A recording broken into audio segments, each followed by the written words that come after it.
ابو بکر دے بعد عمر دے بعد عثمان.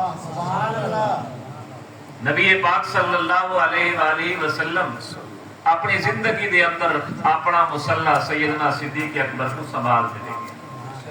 میں دی تفصیل اچ نہیں وینا، ایک واقعہ سنینا جڑا مسلم شریف ہے. ایک صحابی ہم نے یا رسول اللہ صلی اللہ علیہ وسلم میں خواب دیکھے.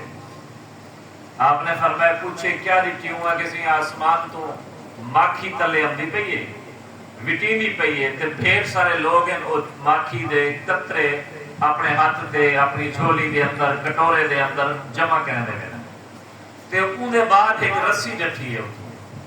رسی جو آئی ہے وہ رسی کو پہلے تسا ہاتھ گئے اور وہ تو اپنے چاہتی گئی ہے او بہت بلندی تے گئے گئے. اون دے بعد ولا رسی تلے آئی ہے، ایک بے بندے نے وہ رسی کو پکڑے او بہت اونچا چلا گئے. ول بی رسی آئیے اون پکڑے بے بندے پکڑے او بہت اونچا چلا گئے.